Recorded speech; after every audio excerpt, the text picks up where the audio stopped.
something crucial happened at the end of the Australian Grand Prix that most fans completely missed. While the headlines focused on chaotic overtakes and battery drama, several drivers led by Max Verstappen were already discussing the possibility of refusing future agreements under the new Formula One regulations. And the reason isn't just frustration. The 2026 season introduced the biggest technical reset in Formula One history. Both the chassis and power unit regulations were redesigned simultaneously. Cars are now smaller, lighter, and produce less aerodynamic downforce, something most drivers actually praised because it makes the cars more agile in medium-speed corners. But the true revolution lies in the engine formula.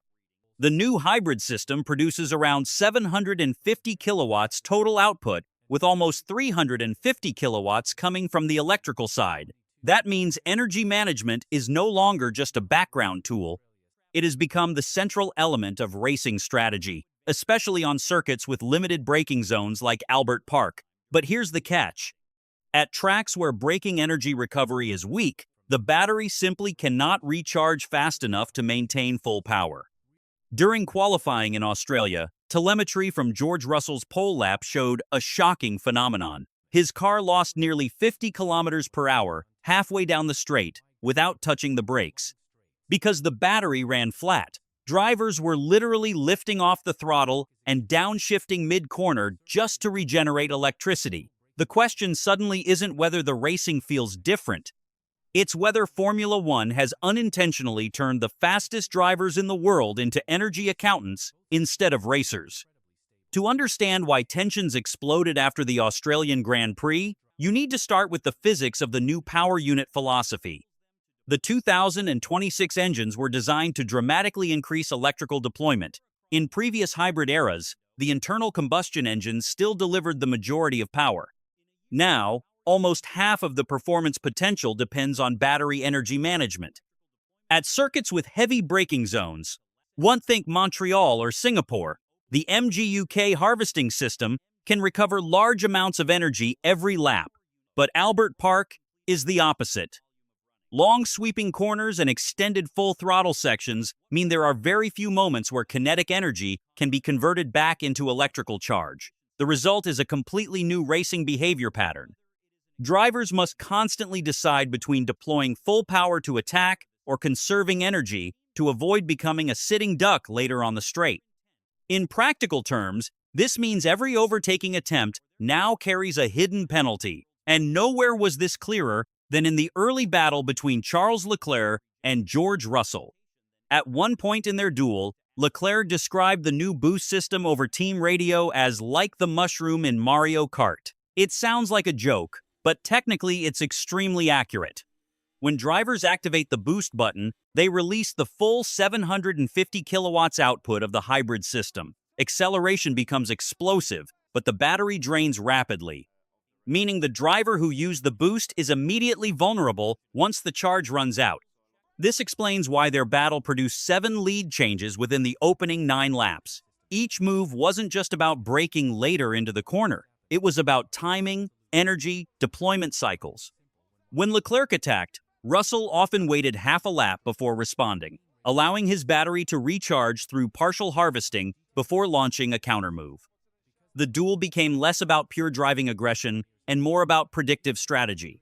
Lewis Hamilton actually praised the new system. From his perspective, the racing becomes a multi-layered tactical game rather than a simple braking contest. But Max Verstappen described the experience bluntly after the race. He said the event felt like chaos and admitted he simply wasn't enjoying the driving anymore. His frustration wasn't theoretical. During the formation lap in Australia, Verstappen's RB22 experienced a mysterious battery drain. By the time the race started, his telemetry showed 0 available electrical deployment, meaning he launched from the grid with only combustion power. That deficit alone explains why he struggled off the line despite starting on fresh tires. Yet, despite those issues, he still climbed from the back of the field to finish 6th. Compare that directly to Russell's Mercedes, which appeared perfectly calibrated for energy management.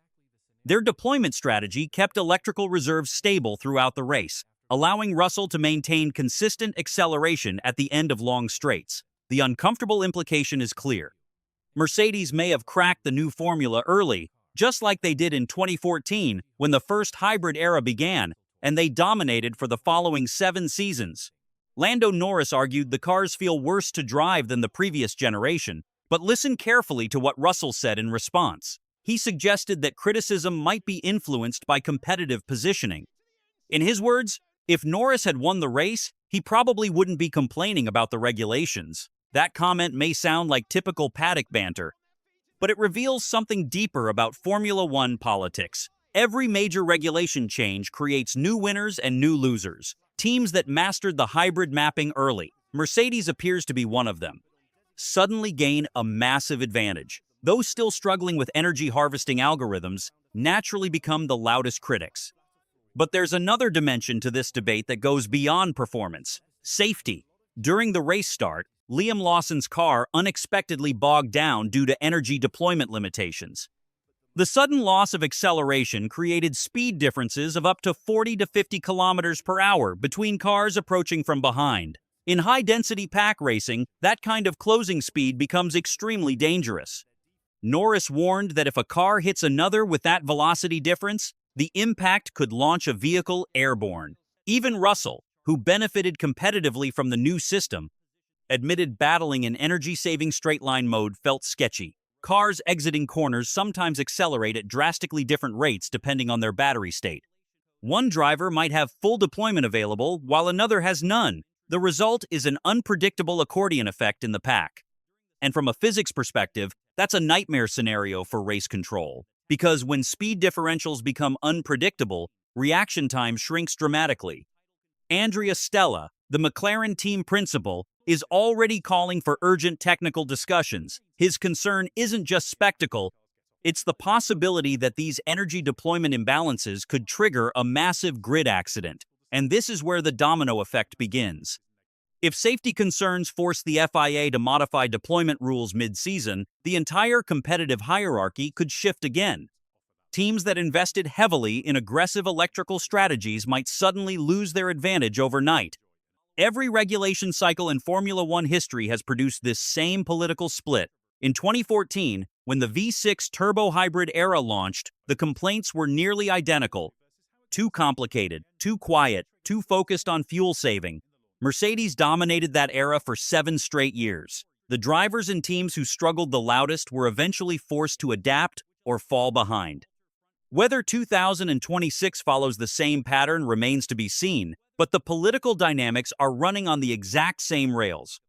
The divide on the grid is now clearly drawn. Hamilton and Russell sit on the side of evolution. They see a multi-layered strategic era that rewards intelligence alongside speed. Verstappen, Norris, and others see something more troubling: a sport where energy management outweighs pure racing instinct. The deeper question isn't just which side is right. It's whether the perception that Formula One has engineered the driver out of driving will take hold among the 600 million fans who tune in globally.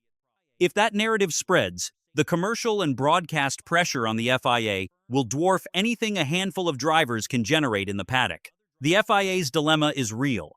Modify the rules mid-season, and the championship standings become artificial. Leave them unchanged, and the safety risk and driver rebellion continue to grow. Verstappen and his allies believe the sport has crossed a dangerous line. Mercedes and their supporters believe they are watching the birth of a revolutionary new era. The wildcard sitting over all of it is a potential mid-season FIA intervention driven not by politics but by a safety incident that forces everyone's hand. The next 2 races will either silence the rebels or give them everything they need to escalate this into the biggest political battle Formula One has faced in decades.